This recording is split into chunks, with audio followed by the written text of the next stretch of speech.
চ্যানেলটি সাবস্ক্রাইব করে বেল বাটনটি প্রেস করুন। আসসালামু আলাইকুম। স্কুল অফ হোমিওপ্যাথি গ্রুপে সকল ডাক্তারবৃন্দদেরকে আমার সালাম এবং শুভেচ্ছা রইল। আজ 1 মার্চ, আমাদের স্বাধীনতার মাস। 2023 স্কুল অফ হোমিওপ্যাথি গ্রুপে 206তম ক্লাসে আপনাদের সকলকে স্বাগত। এই গ্রুপে হোমিওপ্যাথি চিকিৎসা, শিক্ষা ও গবেষণা করা আমাদের লক্ষ্য। স্কুল অফ হোমিওপ্যাথি গ্রুপ সকল হোমিওপ্যাথির জন্য উন্মুক্ত। এখানে আমরা শিখি এবং শেখাই। আমাদের মাঝে আছেন আজ আমাদের আলোচক, আমাদের সকলের শ্রদ্ধেয় স্যার এবং একজন প্রবীণ homeopathist, doctor Nilkamal Barman sir, DHMS honours, DI hom London, homeo রত্ন বাংলাদেশ এবং ভারত। আপনারা ইতিমধ্যে জেনেছেন আমাদের আলোচ্য বিষয় হচ্ছে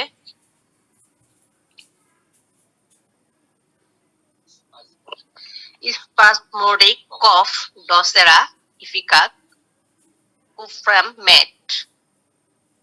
এই তিনটি ঔষধ নিয়ে কম্পারেটিভ আলোচনা করবেন আমাদের স্যার নীলকমল স্যার। আর উপস্থাপনায় আছি আমি আলেয়া আলো, admin school of homeopathy group. এছাড়াও আলোচনা যাওয়ার আগে আমি ধন্যবাদ জানাতে চাই হোমিওপ্যাথি নিয়ে বাংলাদেশের সর্বপ্রথম অনলাইন সোশ্যাল প্ল্যাটফর্ম কেসিএইচ মিডিয়ার মাধ্যমে প্রচার শুরু করা সাবেক প্রফেশনাল ফুটবল এবং বর্তমান ব্যাংকার খান ক্লাসিক্যাল হোমিওপ্যাথি ও স্কুল অফ হোমিওপ্যাথি প্রতিষ্ঠাতা রাইসুল ইসমাইল খান স্যারকে অসংখ্য ধন্যবাদ আমাদের এত সুন্দর একটি প্ল্যাটফর্ম তৈরি করে দেওয়ার জন্য। আর আমরা এখানে যারা আছি আমরা সবাই জানি, তারপরেও সবার জ্ঞাতার্থে আমি বলছি, আপনারা স্যার যখন আলোচনা করবে কেউ ভিডিও অন করবেন না এবং আনমিউট হবেন না। যদি কোনো কোশ্চেন থাকে স্যারের ক্লাস শেষ হলে অবশ্যই আপনারা কোশ্চেন করবেন এবং কমেন্ট করবেন। অবশ্যই আপনাদের যদি কোনো কিছু জানা থাকে বা হ্যান্ড রাইজ করবেন, আমরা ডেকে নিব। স্যার, আপনাকে বিনীত অনুরোধ করছি আপনার আলোচনা শুরু করার জন্য। সকলকে ধন্যবাদ। নমস্কার, প্রত্যেককে বসন্তের অভিনন্দন। আর সেই সঙ্গে রাইসুল ইসমাইল ভাইকে এবং আলেয়া আক্তার ম্যামকে অভিনন্দন জানাচ্ছি, যারা উপস্থাপনার দায়িত্বে আজকে আছেন। আজকে যদি আমার ক্লাসের দিন ছিল না, তবু রাইসুল ভাইয়ের এবং আপনাদের অনুরোধে কিছুটা একটা বলতেই হয়।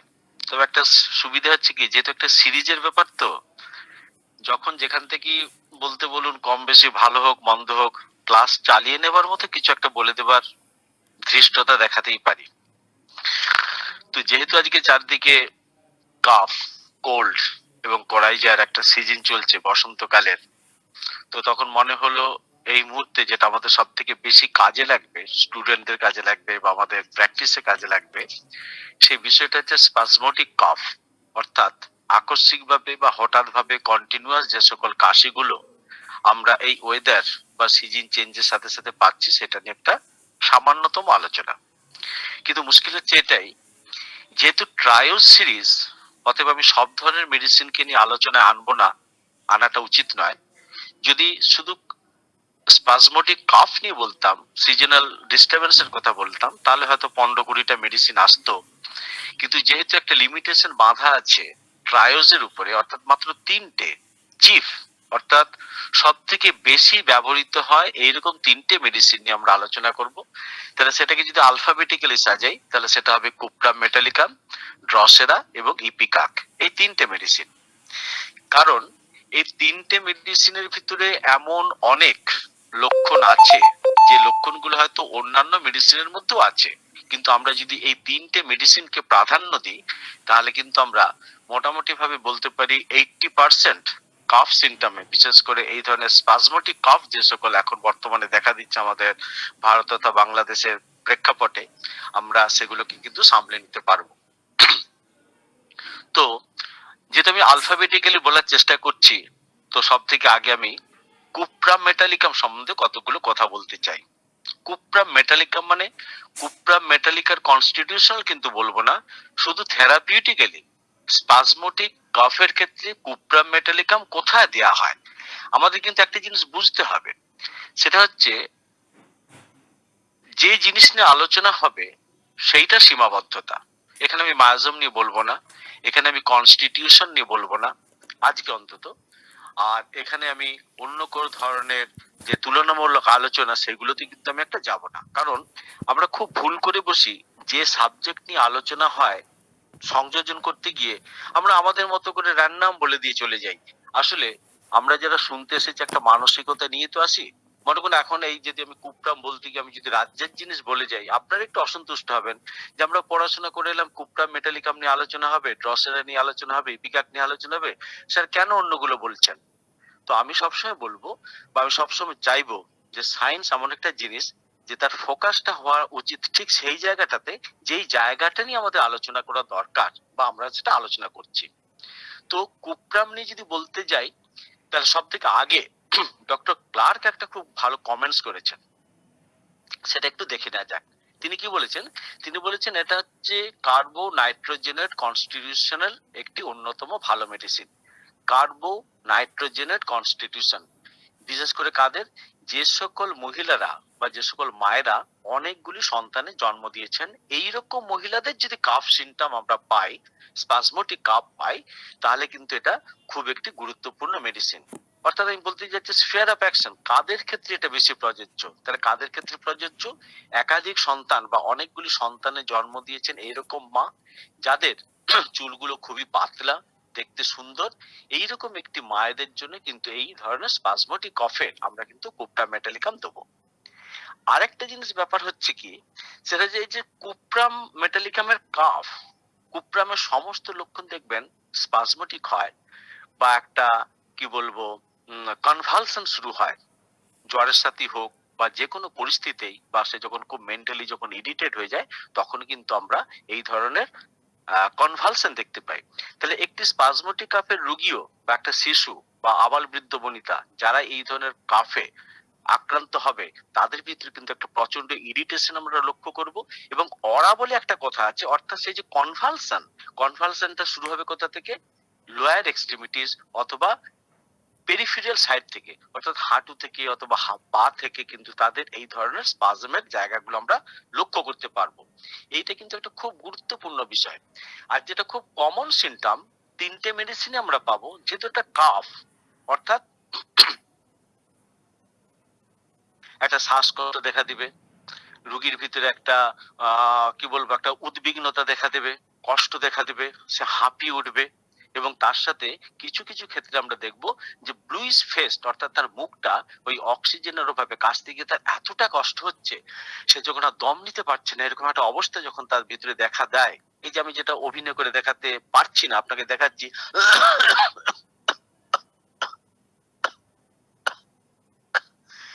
এই যে শ্বাস নিতে না পারা, তার ভিতরে একটা ক্র্যাভিং, কিসের? এয়ার হাঙ্গার, একটা অদ্ভুত ভাবে বাতাস সংগ্রহ করার বা জোরে নিঃশ্বাস নেবার একটা প্রবণতা দেখা দেয়। কারণ প্রচন্ড পরিমাণে কাশির ফলে সে কিন্তু আর শ্বাস নিতে পারছে না, আর ঠিক সঙ্গে সঙ্গে তার মুখটা কিন্তু নীলাভ হয়ে গেছে, ব্রিথ অর্থাৎ যেটা শ্বাস নিত সেটা খুব ছোট ছোট হয়ে গেছে, কথা বলতে গেলে তার খুব দম বন্ধ হয়ে যাচ্ছে, শ্বাসকষ্ট হয়ে যাচ্ছে। এইরকম কতগুলো লক্ষণ কিন্তু আমরা কুপ্রাম মেটালিকামের মতো মেডিসিনে দেখতে পাই। আর আমরা কি দেখবো? যে কনজেশন, লাংসের উপর কনজেশন, ঠিক সেই সময় যদি আমরা স্টেথোস্কোপ দেখাতে পারি, আমরা যদি দেখতে পারি, তাহলে আমরা কিন্তু কনজেশনটা অল ওভার দ্য চেস্ট, সমস্ত চেস্টের মধ্যে কিন্তু আমরা এই কনজেশনটা দেখতে পাবো। এবার যদি অ্যাগ্রাভেশন বা অ্যামিলারেশনের কথা বলি, তাহলে কি দেখা যাচ্ছে না? অ্যাগ্রাভেশন অ্যামিলারেশনের মধ্যে বলতে গেলে সব থেকে বেশি এটার বাড়াবাড়ি হয় ভোর রাত্রের দিকে, নিয়ার অ্যাবাউট 3 AM, রাত্রি যখন প্রায় 3টে, তখন কিন্তু এই ধরনের শ্বাসকষ্ট গুলো রোগীদের ভিতরে লক্ষ্য করা যাবে। আবাল বৃদ্ধ বনিতা সবার ভিতরে আমরা পাবো। তার সাথে কি আমরা দেখতে পাবো যে আমি যে আগে একটা কেসে দেখালাম, সেটা ছিল একটা সার্বিক, কিন্তু কুপ্রামের কাশিটা কিরকম হবে আপনারা খুব খেয়াল করুন। অর্থাৎ প্রতিটা স্পাজমে, প্রতিটা দমকে, অর্থাৎ যেটাকে প্যারক্সিজম বলা হয়, তিনবার করে সে কাশবে। এই যে টোন, এইটা যদি আপনাদের কানের ভিতরে ঢুকে থাকে, তাহলে আপনারা নিঃসন্দেহে বুঝতে পারবেন it is a case of কুপ্রাম metallicum. তারপরে তার কি থাকবে, লস অফ স্লিপ থাকবে, তার ফিয়ার থাকবে, সেই সঙ্গে তার কিছু কিছু ক্ষেত্রে প্রচন্ড পরিমাণে বমি। এই যে স্পাজমোটিক কফের একটা খুব বড় লক্ষণ দেখা দিচ্ছে, সেটা হচ্ছে বমি, কিন্তু আমরা তার ভিতরে খুব বেশি পরিমাণে কিন্তু লক্ষ্য করব। আর কি দেখবো, ক্র্যাম্প। এই যে ক্র্যাম্পিং নেচার, কুপ্রাম মানে কিন্তু ক্র্যাম্প, এটা মনে রাখবেন। এপিলেপসি হোক, অন্যান্য যে কোনো জ্বর হোক বা কাফ হোক, যেহেতু আজকে কাফ নিয়ে আমাদের আলোচনা, কাফের শেষে কিন্তু একটা ক্র্যাম্প, বাচ্চারা খিচি উঠবে, একটা তড়কা তার ভিতরে দেখা দিবে, তার মা বাবা প্রচন্ড চিন্তান্বিত হয়ে উঠবে, এরকম একটা জায়গা কিন্তু আমরা প্রত্যেকটা কেসে, প্রত্যেকটা এই রেসপিরেটরি ট্রাবলস এর ভিতরে যে সকল মেডিসিন গুলো আছে, তার ভিতরে ওয়ান অফ দ্য বেস্ট এবং ক্রিটিক্যাল মেডিসিন হচ্ছে এই কুপ্রাম মেটালিকাম।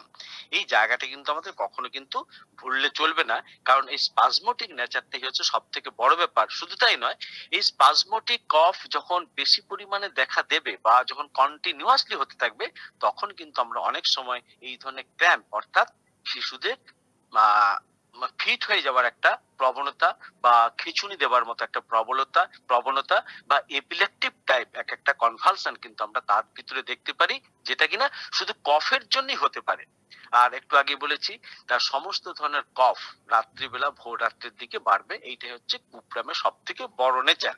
তাহলে আমরা কি বুঝলাম, ওয়েদারটা যাই হোক না কেন, যে সকল মায়েরা অনেক সন্তানের জন্ম দিয়েছে তাদের ক্ষেত্রে কার্বোনাইট্রোজেনেট কনস্টিটিউশন যাদের ভিতরে আমরা দেখছি, যাদের চুল অতীব সুন্দর এবং এই ধরনের ক্র্যাম্প বা কনভালশনের একটা হিস্ট্রি আছে, সেই সকল বাচ্চাদের ক্ষেত্রেও, যার ক্ষেত্রেও আমরা কিন্তু কুপ্রাম মেটালিকামের মতো মেডিসিনকে কখনো এড়িয়ে যেতে পারি না।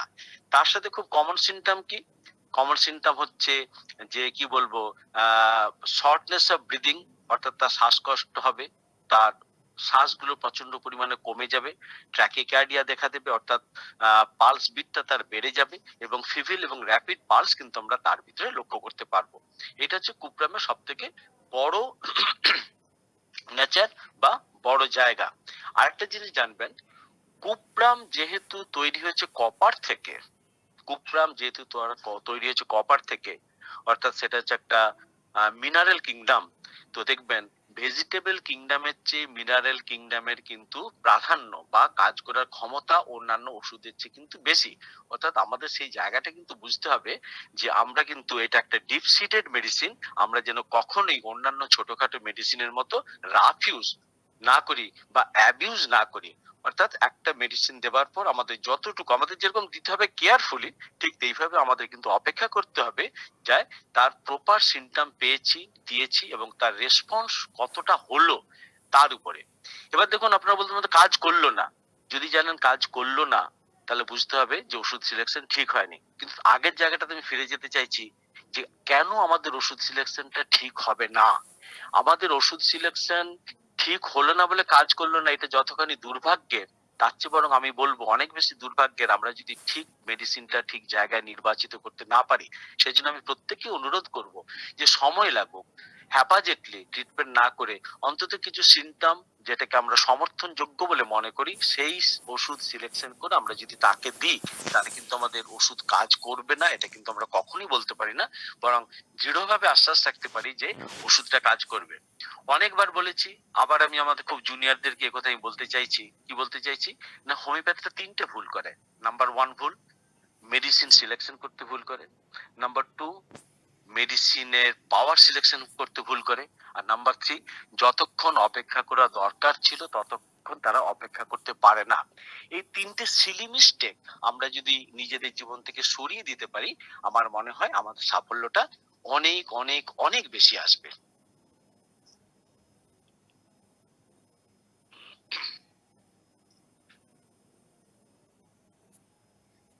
এবার দ্বিতীয় পর্যায়ে কুপ্রামকে আমি আমার মতো করে খুব ছোট্ট সংক্ষেপে বললাম।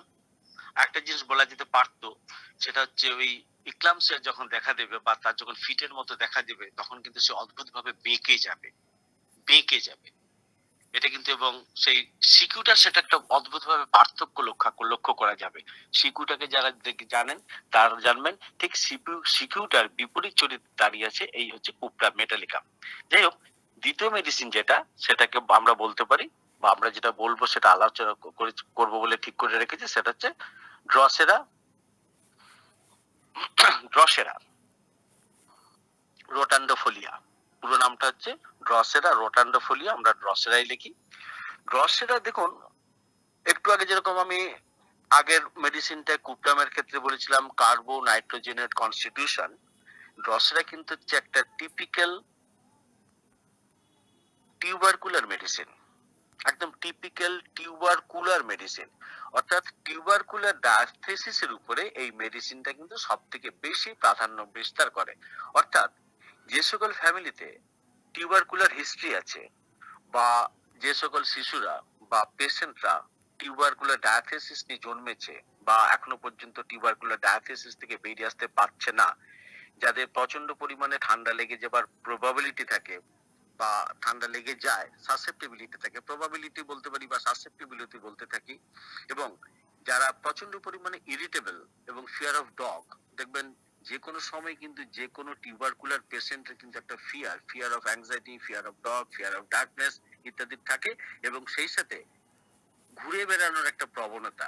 তাহলে এই জন্য এখানে আমরা ঠিক সেই জিনিসটাই দেখবো, যে সকল পেশেন্টের এই স্পাজমেটিক কাফের পেশেন্ট, যে ঘর বদ্ধ ঘরে থাকলে তাদের যখন প্রচন্ড পরিমাণে অসুবিধা হয়, অথচ তারা যখন বাইরে গিয়ে বেশ নিঃসন্দেহে ঘুরে বেড়ায়, ঠান্ডা লাগবে জেনেও তারা যখন বাইরে থেকে ঘরে ঢুকতে চায় না, বেরিয়ে আসতে চায় পারে না, এই জায়গা কিন্তু আমাদের খুব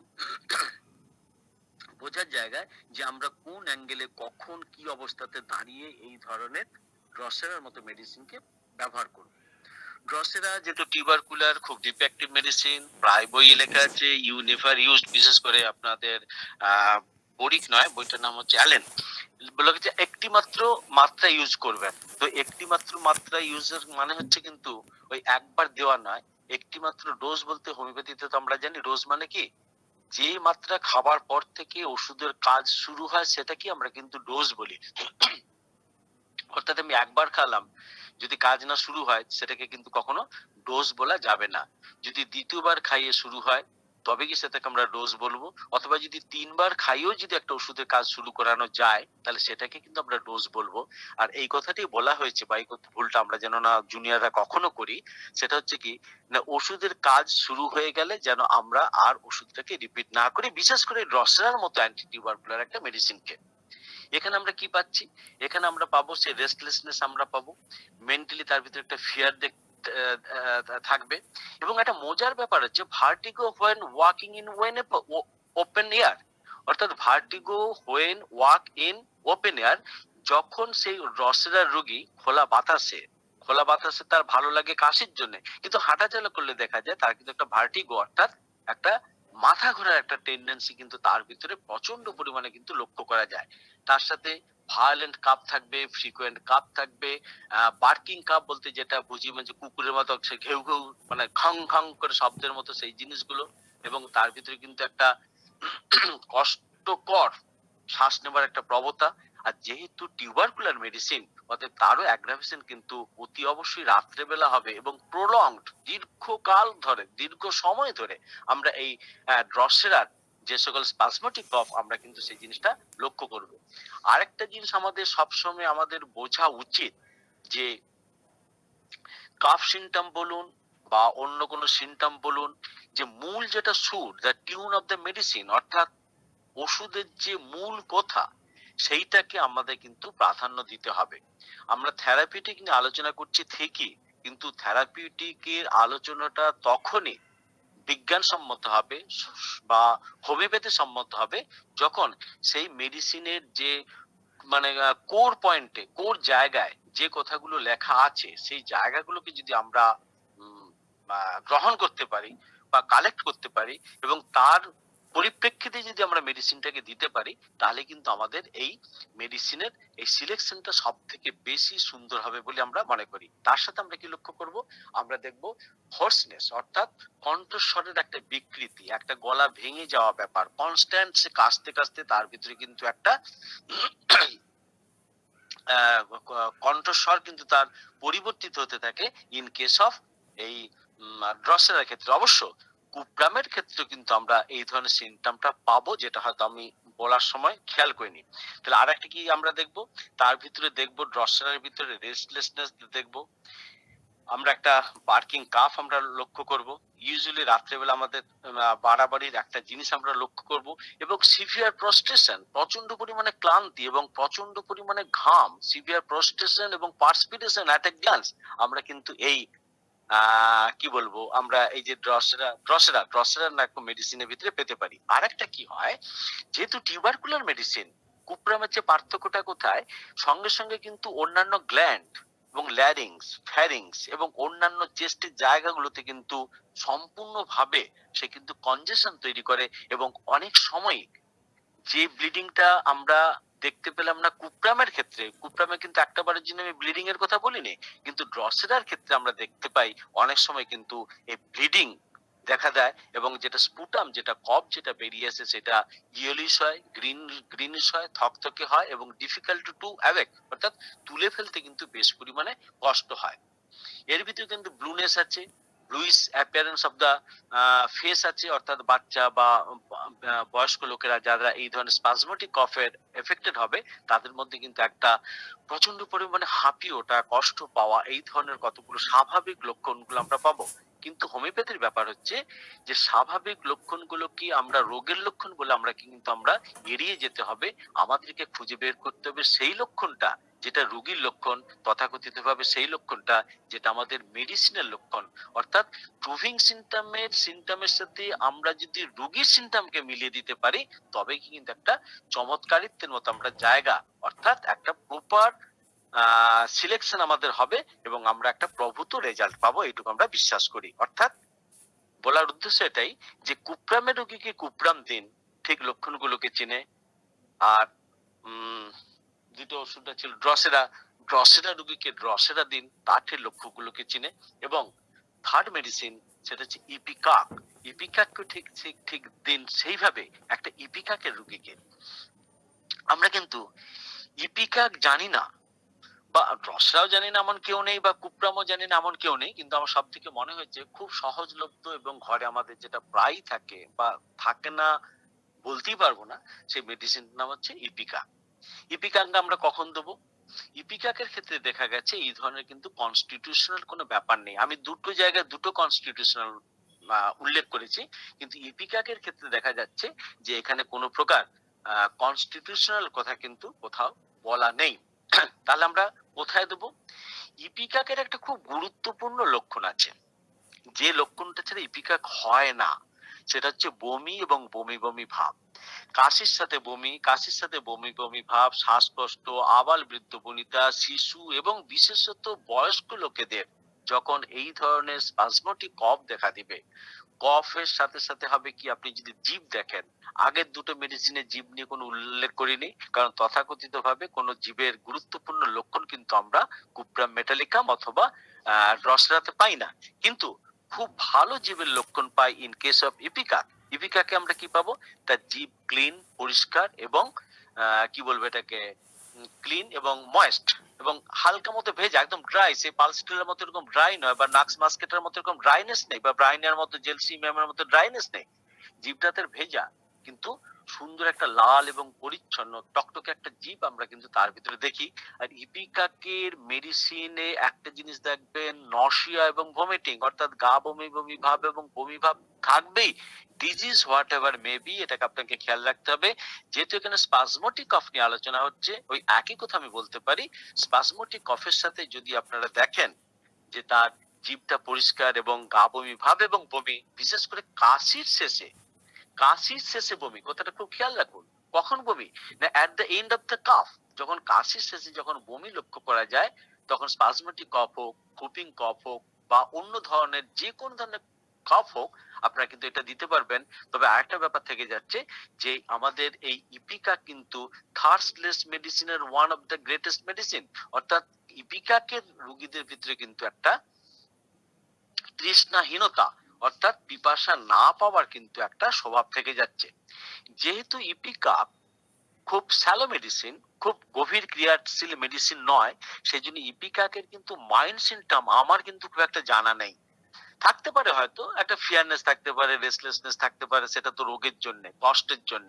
কিন্তু টিপিক্যালি যে একটা ইপিকাকের মানসিক লক্ষণ বলতে আমরা যেটা বুঝি, আমরা অন্যান্য প্রত্যেকটা মেডিসিনে তো একটা মানসিক লক্ষণ দেখেছি, কিন্তু আমরা কিন্তু সেইভাবে ইপিকাকের মানসিক লক্ষণ কিন্তু আমরা খুব একটা লক্ষ্য করি না।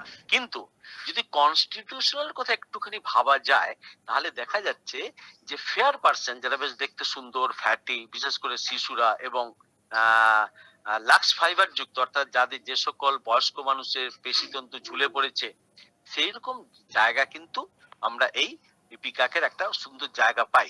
তবে কোন কোন বইয়ে মানে ইল হিউমার্ড বলে একটা কথা আছে, অর্থাৎ অমানবিক।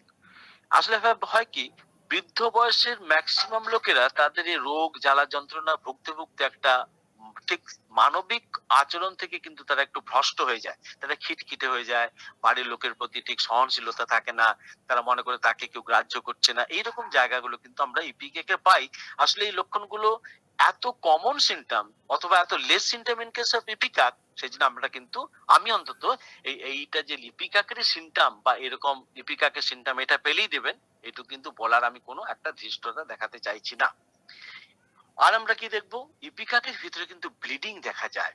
এই কাফ, এই স্পাজমোটিক কাফ, যেটা আমরা কুপ্রামে পেলাম না, টিউবারকুলার ডায়াথিসিস হওয়া সত্ত্বেও যেখানে আমরা কি বলবো ড্রসেরাতে পেলাম না, অথচ মজার ব্যাপার হচ্ছে ইপিকাকের যেহেতু একটা হেমোরেজিক ড্রাগ, প্রত্যেকটা জায়গা থেকে তার হেমোরেজ হতে পারে, তার ব্লিডিং বেশি হয়, পিরিয়ড বেশি হয় মহিলাদের ক্ষেত্রে, এপিস্ট্যাক্সিস দেখা দেয়, নাক থেকে বেশি পরিমাণে রক্ত বেরোয়, বা সকালবেলা ভালো করে যদি হাত মুখ আমরা ধুতে যাই তখন যদি আমাদের ভিতরে রক্ত বেরোয়, যেহেতু একটা হেমোরেজিক ডায়াথিসিস ইপিকাক, তখন আমরা কি বলবো, এই স্পাজমেটিক কফের ক্ষেত্রে কিন্তু আমরা একটা ওই গা বমি বমি ভাবের সাথেও শেষ প্রান্তে গিয়ে কিন্তু কিছুটা ব্লিডিং, রক্ত বেরোনো, কাশির সাথে আমরা কিন্তু নিঃসন্দেহে একটা লক্ষ্য করব, সেটা আমাদের মনে রাখতে হবে বা আমাদেরকে বুঝতে হবে।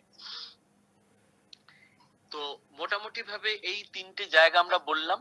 আর ইপিকাকে আরেকটা জিনিস হচ্ছে ব্লুনেসটা, অর্থাৎ এই যে তিনটে মেডিসিনের ভিতরে আরো বেশি পরিমাণে কিন্তু ব্লুইশ হয়ে ওঠা, অর্থাৎ কাশতে কাশতে এমন একটা জায়গায় সে পৌঁছে যায় যে সেখান থেকে তার শ্বাসকষ্ট এমন শুরু হয়, শ্বাসকষ্টটাই বড় ব্যাপার নয়, অক্সিজেনের ঘাটতিটা এত বেশি পরিমাণে দেখা যায় যে তার শরীরে বা তার মুখে, মুখমণ্ডলে একটা নীলাভ ছাপ বা নীল রঙের একটা প্রতিকৃতি ভেসে ওঠে, যা থেকে আমরা বুঝতে পারি তার দম বন্ধ হয়ে যাবার মতো একটা অবস্থা হয়েছে। তো এইরকম কতগুলো জায়গা কিন্তু আমরা ইপিকাকের মতো মেডিসিন দিতে পারি। যেহেতু আজকে